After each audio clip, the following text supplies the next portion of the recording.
And good morning. Good morning. For those of you who are new to the Make It Happen Monday show, I'm Cheryl Andrews, and this is the show where we talk about stories, strategies, and ask the questions to help make sure you get success without stress. And today I'm going to be talking with you about my own personal struggle with this. How do you decide when to keep pushing and when do you decide to pause? And I've been really honored to be able to listen to some great guests over the last 6 weeks. If you haven't already watched the show so far, we started, I did a bit of an introduction about changing my relationship with social media and how I was really pushing myself to do social media, and that a change of focus meant that it just changed my purpose and my reason, my energy. I then had a great conversation with Doris Leopold. We talked about stress and in relation to sleep, keep pushing yourself and not sleeping, and the impact that has on your well-being, your relationships, your communication. And I now need to go back to my little notes because I can't remember all of the people that I've spoken to in the order that I spoke to. Then I spoke to Mike Turner, who really did teach me a lot about peer support and having the right network around you. Then we talked to Dave Drimmy, and it was definitely this thing about mentors and listening to your core values, knowing what's important to you so that when you're taking advice from people, you can calibrate what is right for you as an individual. Then we had Mandy, who was talking about email liberation and the importance of time to reflect. Time to actually think about what is working and what's not working for you, and then to actually make some conscious decisions, and also how difficult it can be to learn to say no to people. So actually learning to have different phrases ready, like no, not yet, or yes, I can, but I can do that later, or yes, but it's not me that's going to do it. I'll get someone else to do it.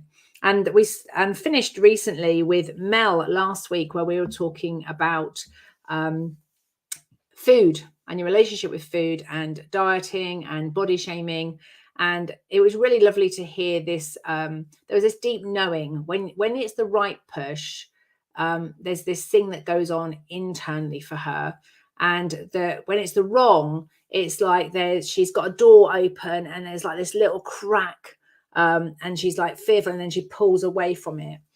What's really interesting is that in the sort of, I expect some fancy person, I'm not very good with this stuff, but the logical start is if you're going to push, the opposite might be pull. And what I'm starting to notice, having listened to all these people, and when I went back through their videos and I was listening to the recordings, I was noticing whether how my system was responding to it on the second take. And it was really interesting to notice the bits that I hadn't heard, even though I'm sat here as the interviewee, asking questions and paying attention to what they were saying. At least I thought so. When I listened back again, different things resonated with me. So with that in mind, what I want to talk to you today about is the power of self-talk. Over the last 14 years, since I came across Clean Language as a listening tool, it has taught me to pay attention to my thoughts, my feelings, and the sensations in my body. And the reason for doing that is because that our system, your whole system, is giving you clues and as provides the evidence as to why you behave, react, or respond in the way that you do. And the more that I've got curious about my own patterns, and the more I've been willing to listen to that inner voice and pay attention to the self-talk in particular, the more I get the clues. Now, my personal struggle with this push-pause challenge was that I was somebody that was, or I still am somebody that was always much more motivated to take action when it's in service of somebody else. So if somebody else is in need of my help, I can quickly and instantly change my diary around, reorganize the world, be there and do that. But what I discovered is that only worked if I was resourced.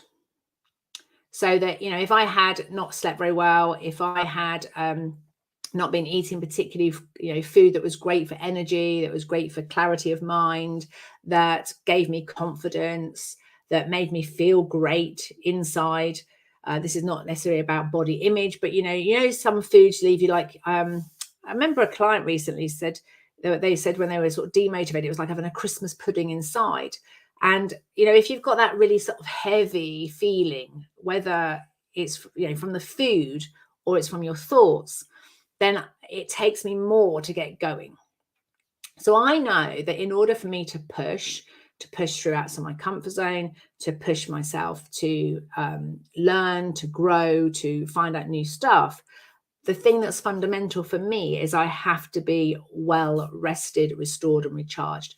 And what I discovered is that part of my motivator for pushing, part of my reason for doing so much, was in search of and needing and craving affirmation, approval, some kind of clue or sign externally that I was worthy, that I was good enough.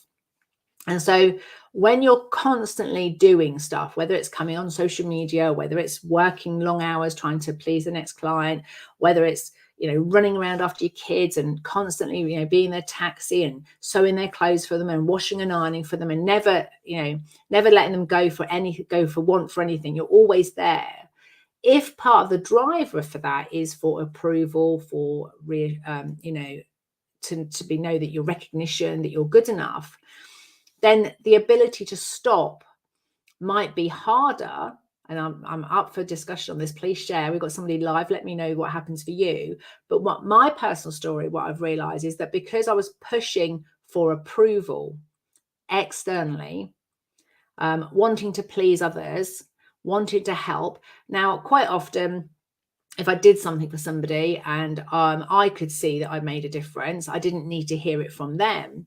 But if I was doing loads of stuff for somebody in particular, I mean, usually family or members, and they were still complaining and still miserable and still sad at the end of that, because maybe they let me do the thing that I wanted to do to help because they thought I wanted to do it, not because they really needed it, then often that pushing felt pointless when other people didn't seem to appreciate it or have any gratitude, or it didn't make a difference. It didn't change anything. So that was the big thing for me, was actually thinking about, and when how I came to know that was by actually really unpacking, how did I make the decision to do or take action, to respond? You know, the thing that I was doing, how did I decide to do it? And what I've come to understand over the years is it comes down to three things. Is we take action when we have clarity, i.e. we've made a decision and we know what we want.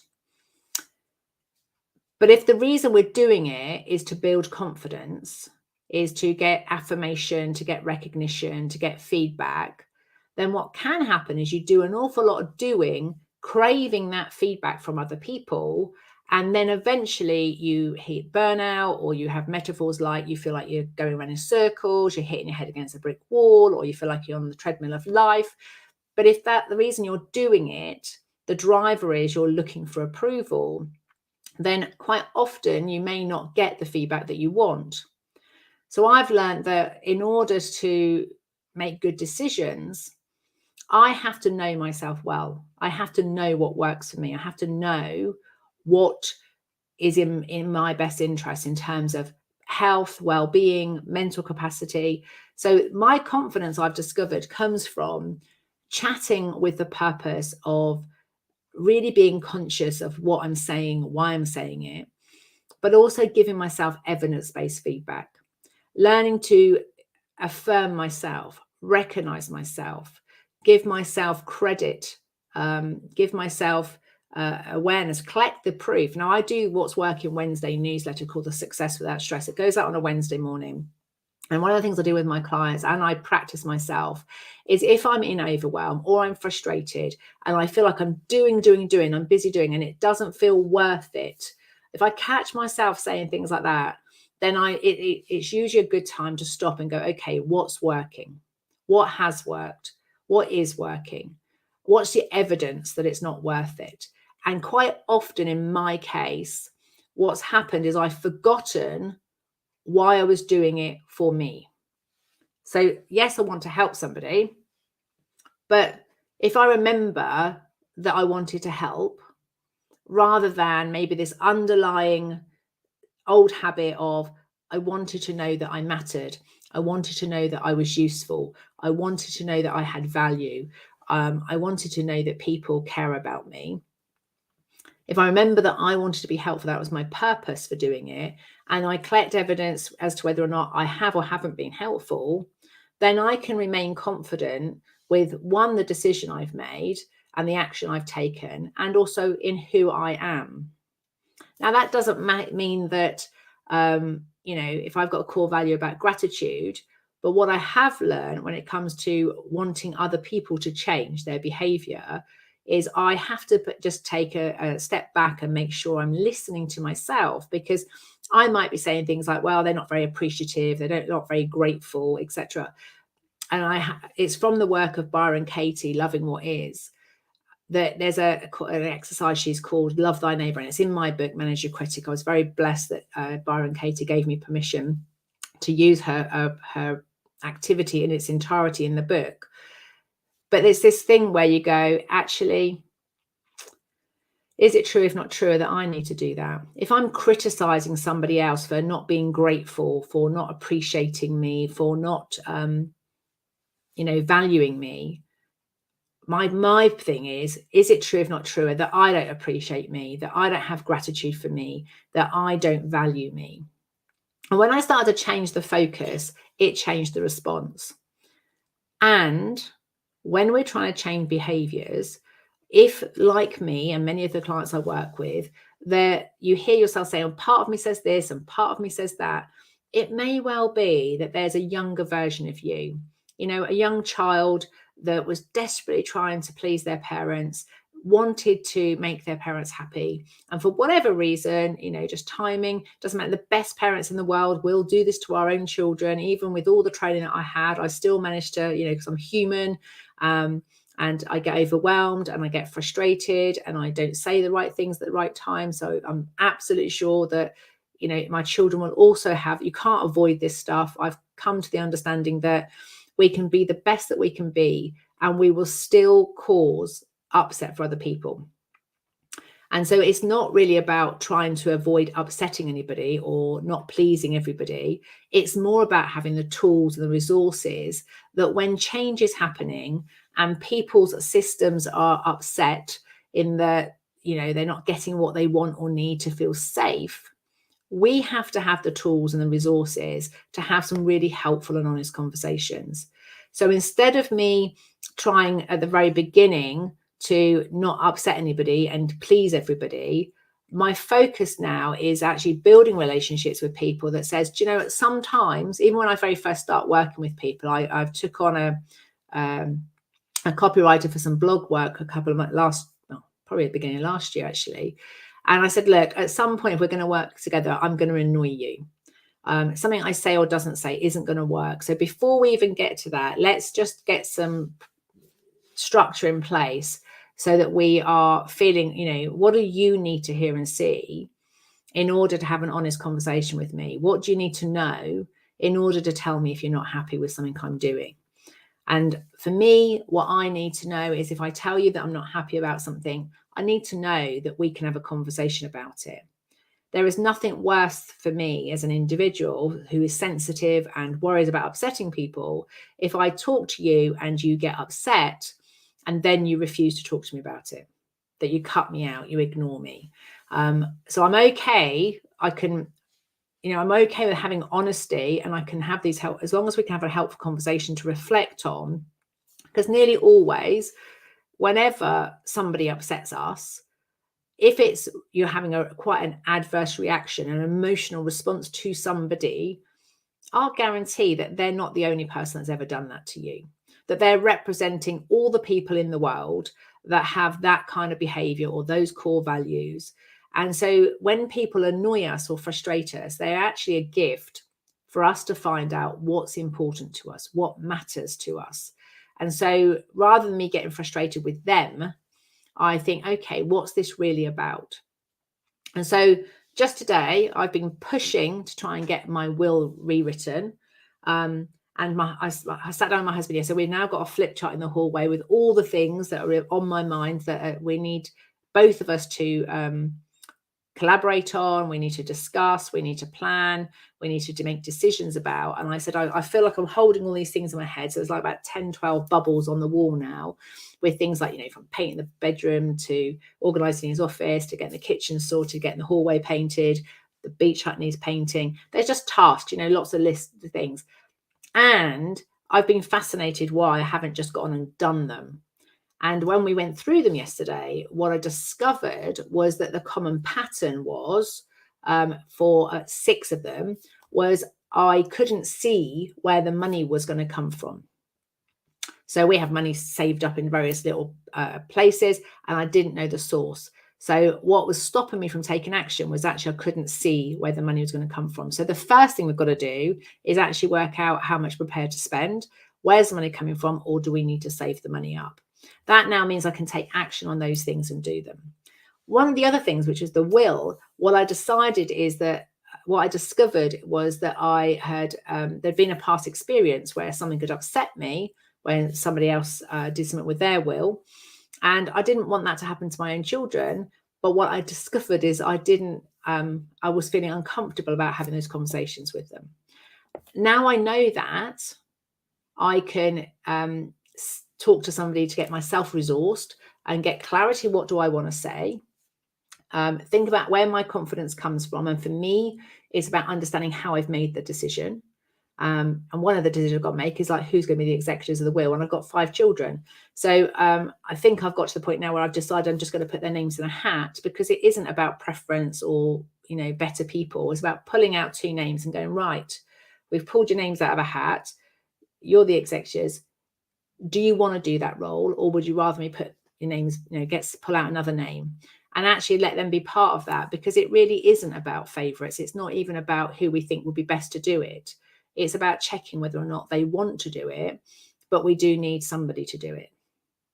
So I feel like I've waffled a bit. Good morning, whoever's with me here.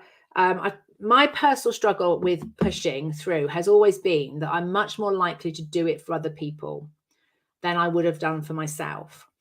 But I forget that doing it for other people was for myself, because it made me feel connected. It made me feel loved. It made me feel worthy. It made me feel of value. It felt like I'd mattered. So one of the things that came out when I listened back to Doris's, the sleep one, was that she said that when she's outside of her comfort zone, it's when she's presenting or training and with other people. She's quite introverted and she's quite much happier in her shell.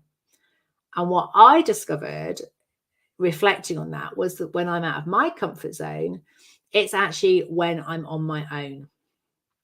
And the reason for that is because I'm an external processor. And so to make sense of the world, I often talk it out. And so what's working for me is I realize in order to be resourced, to be able to push through, in order to be able to be resourced to have challenging and helpful and honest conversations, I have to be rested. And to be rested, I need a certain amount of time on my own, a certain amount of time where my system gets to decompress, any sensory overwhelm in my system gets to be processed through, whether it's doing exercising or walking or cooking or physically doing something. I need to be able to move that through my system. And if I don't have that time on my own, then I constantly feel like I'm in my stretch zone. And it was just really interesting listening back to my interview, because Doris is also a clean language facilitator. So she asked me some questions. And it's when I realized that actually, because I don't take enough time out and be quite past tense, that's not what's happening now, but that's what was happening probably 18 months, maybe 2.5 years ago. Wasn't taking enough time out to be on my own, because when I was on my own, I felt uncomfortable. And so I'd then arrange to meet somebody or talk to somebody or do something for somebody, or I'd end up working. But if I didn't take time out on my own and be quiet with my system and just listening to what my system had to say, then I often wasn't resourced to be able to communicate with clarity and confidence what I wanted. And I wasn't resourced to have those conversations when things do change and they upset our system and things aren't the way that we'd like them to be. So I want to leave you with these thoughts today is, if you're pushing, ask yourself, what kind of push is that push? Is there anything else about that push? or pushing? And that pushing is like what? They're the kind of questions we'd be asking you. And you might want to get curious. Does it have a shape or size? Where is it? Is it inside or is it outside? And where is the pushing coming from? One of the things that has definitely come out of the last 5 interviews and the last 5 things is that when it works, that pushing, there's an inner knowing. There's something aligning with your core values. It's things that are important to you. And the more I work with people and help them unpack how they made the decision to push, to do action, to do whatever, when they remember why they're doing it, they don't get caught up in all the feedback, the self-talk of, I'm not good enough, or they're frustrating because they're not doing it. Because when things aren't changing as quickly as we want them to, or as often as we want them to, or in the way that we want them to, our system then can start running on adrenaline, stress chemicals, etc. And then we can forget why we started pushing in the first place. But equally, we can keep pushing and something has changed. So a story I use quite a lot is I'd signed up for the London to Paris bike ride in 2017. It was in July. We started the training in January. Mark had a heart attack in March. And in April, I went to Aberdeen and did a cycle ride it was meant to be 96 miles from Aberdeen to Perth. I managed to do 78. I went from Aberdeen to Dundee. I'd been going for about 11 and a half hours. I was absolutely shattered. I had nothing left in me to give. And it was the longest I'd ever ridden.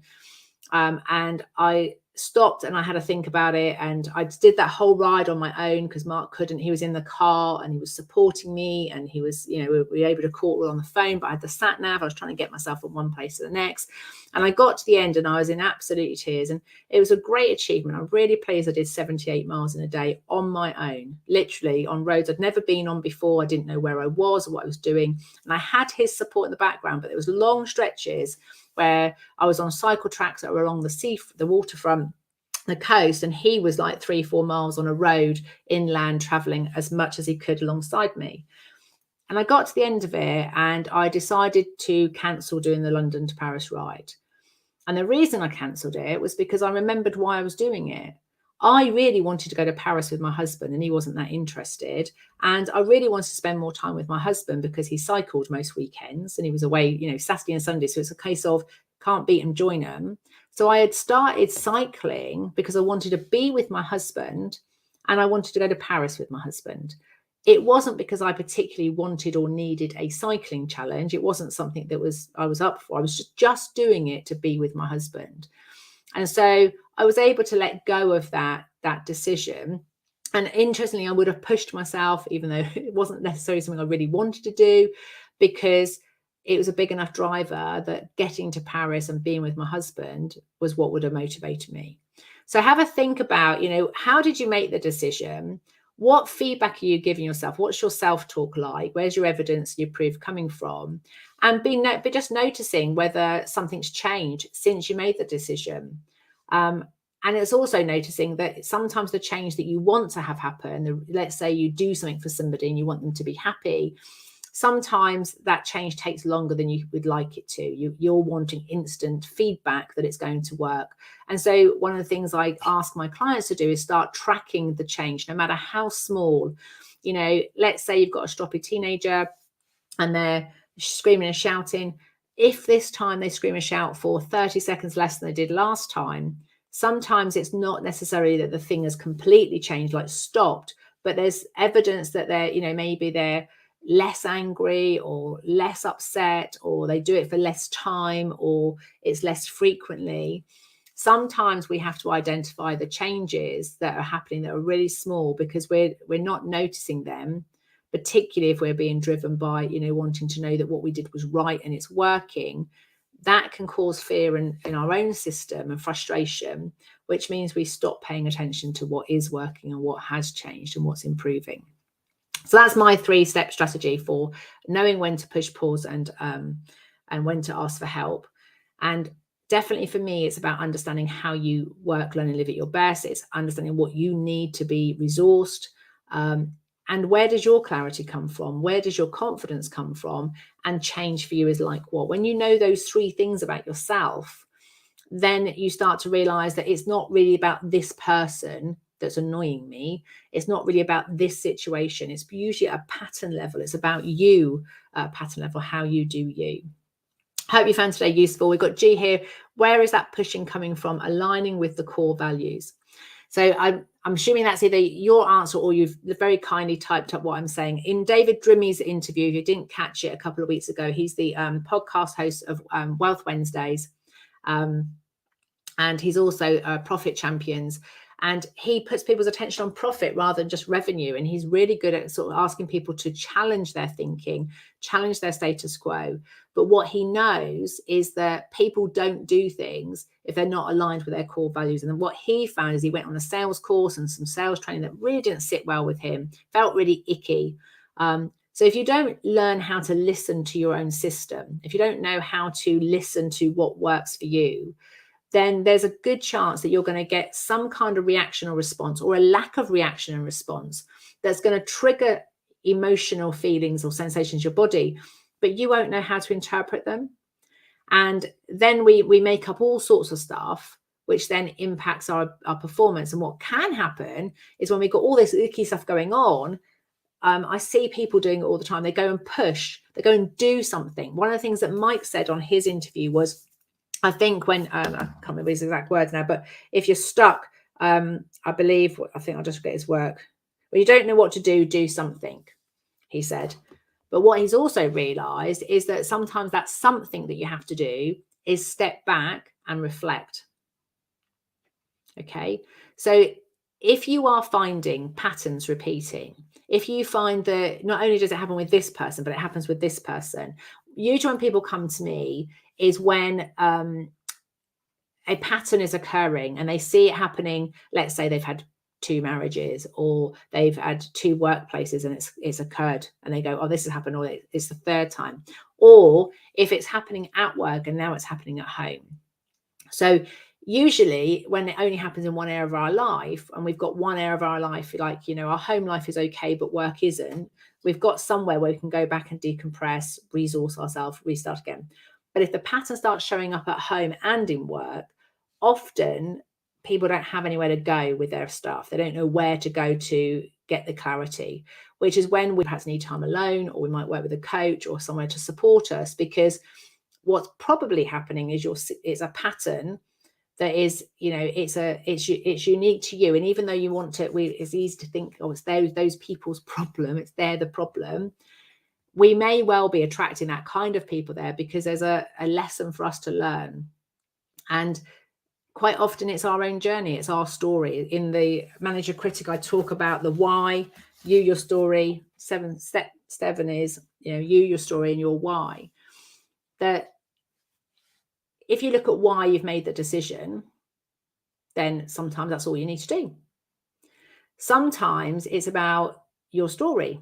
Sometimes you need to go back over that story because maybe there's a younger version of you that's been wounded, that there's an inner child that's still healing, and you won't be able to do, you can talk intellectually, you'll know logically that you don't want to respond like this, you'll know that you're behaving like a 2-year-old tantrum, or you'll know that you're responding like a stroppy teenager, and you know that you're in your 40s or 50s and 60s and that's not how you want to respond. And so you may need to go back to that story and update the story. You don't have to relive the pain or the horrendousness or whatever's happened. But if you go back to that story and look at, what worked about that time in my life, and you may go back as the adult now and talk to and listen to that inner child, and you can be the resource and support that they needed back then in order to update your system. And the thing about You Matter is, if we have got stories that we're telling ourselves about how we don't matter and we're not good enough, and it's a younger version of us, if we, the reason why we do everything is to get approval and to please other people, then there's a good chance that right now that you need to start collecting evidence of that you do matter, because we all matter. Every single one of us plays a part in this system called, our world, whether you're talking about your family, your world, or the, global world, or even in the universe. every single one of us has our part to play. And even when we really annoy somebody else and we upset them, they may learn something about themselves. They might learn that they really don't like this, or they really do love that. And so not that I want to go around upsetting people, but I have learned that me upsetting people is not life-threatening. I don't do it purposely. I'm not going to go out my way, but I could go around walking on eggshells, trying to not say trying not to say the wrong thing, trying to say the right thing. And I will never know an individual story. So I could just look at them the wrong way, or my pitch of voice might not be right, or how fast I talk. All of those things can and do trigger people if they've got stuff in their past that impacts them today. And learning how to go back and rewrite your story so that you take the lessons from the past and you heal the wounds from the past. And that's where the therapeutic listening comes in. Then it means you can be in the present with people. And sometimes, I've done a lot of work on some areas of my life, and it's just how I am. And I could probably do hours and hours and hours and hours and hours of therapy, and it will never change. And so what I do is I now know that's me, and I know that's my pattern, and I know that that's my process. That's how I do me. And so I can communicate with people around me that it isn't personal. But I also, if you're going to work with me, if you're going to live with me, if you're going to learn with me, please be aware that this is one of my patterns. And what's really resourceful for me is if you do X, Y, and Z. And some people can do it and some people can't. And as I get to know their patterns and I understand that that's difficult for them, there's more compassion and there's more space for people to just be who they are. And I know that one of mine is I hate being ignored. Okay, I make up all sorts of stories, or I used to. I don't do it so much now. I used to make up so many stories about what I'd done wrong and how I upset them. And for me, it was like I'd been, sent out into the moon to live on my own, and I was never going to have any connection. It was like a real life-threatening kind of emotional response. So, but I've had to learn that some people don't respond because they're still processing. They take a lot longer than me. Some people don't respond because they're afraid of upsetting me. And I would sometimes, or I can be, or have been very emotional in my responses. I'd cry if I thought I'd upset somebody. And so they wouldn't tell me because they didn't want to upset me. So you can end up in these binds of conversations with people. So G's been very good at dictating here. So we've got get triggered when not aligned with our core values. Yeah, and pattern level and tracking the change, and step 7 in the book, Your Story. So I want to leave you with these thoughts then, is if you're pushing, do you know why? Just, what's your purpose for doing that? And think about how you made that decision. Going back to like my London to Paris, what was the purpose of me doing it? And, has anything changed? And is that reason why still relevant? If you're pushing, just notice whether it's a pattern. Look back over your story and look at all the times you've pushed, and look at what's worked about that pushing. What didn't work about it? What could have worked better? And start to know yourself on a pattern level. And ultimately, if you're pushing because you don't feel like you matter and you're desperately wanting to feel valued, then start to collect a network around you of people that can help you catch you getting things right. And yes, you can do that for yourself. Yes, you can track it. But ultimately, we cannot see and hear the whole of us as humans. That's why we need connection. That's why we need each other. And so you might need to get a community of people around you that are good at catching you getting it right. And what I know is, in my attempt to avoid hurting or upsetting people, I had created a filter, almost a barrier. And even when people said nice things about me and said I was doing something well, I didn't hear it. It didn't land. All that stuck in my system was the words that I did wrong. And when I started to recognize how I held on to words when I got things wrong, I used that strategy to be able to hold on to words when I got things right. And that is the key. Keep your system with balanced feedback. Give all information equal opportunity to be heard. Notice when you are making a difference. Notice when you are having a positive impact. Notice when what you do and you being you works, even if it upsets them. You know, when we've got to tell people we can't come to their parties, or we've got to tell people we can't make a date or whatever, they may well have an emotional response to it. They might be angry, they might be sad, might be disappointed, but all emotions are temporary. They come and they go. They're transient and they just move through us. So if you notice after the emotion, then what happens, and you start to collect evidence of the outcome and the impact, most times people are okay. Don't get me wrong, there are occasions when people aren't. And that's where getting to know each other and your patterns is important. But people get over things. That's probably another thing to look at, getting over things. Just caught that self-talk. So without any further ado, we're going to move on to the part of the show now where we look at you thinking about, now you've been listening to me for a while, what do you know now about pushing and the power of self-talk? And what difference does knowing that make? And as we get ready for the week, I want you to think about, what would you like to have happen? If this week could be just the way you'd like it to be, it would be like what?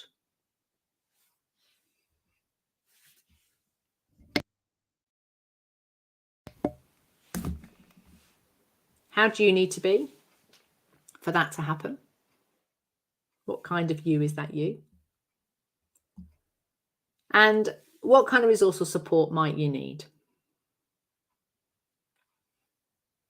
And as always, please, if you are sat there struggling and you are frustrated with yourself or frustrated with somebody else, and you're really, really finding it hard to have those really helpful and honest conversations that would help you achieve success without stress, then please do get in touch at Cheryl@stepbysteplistening.com.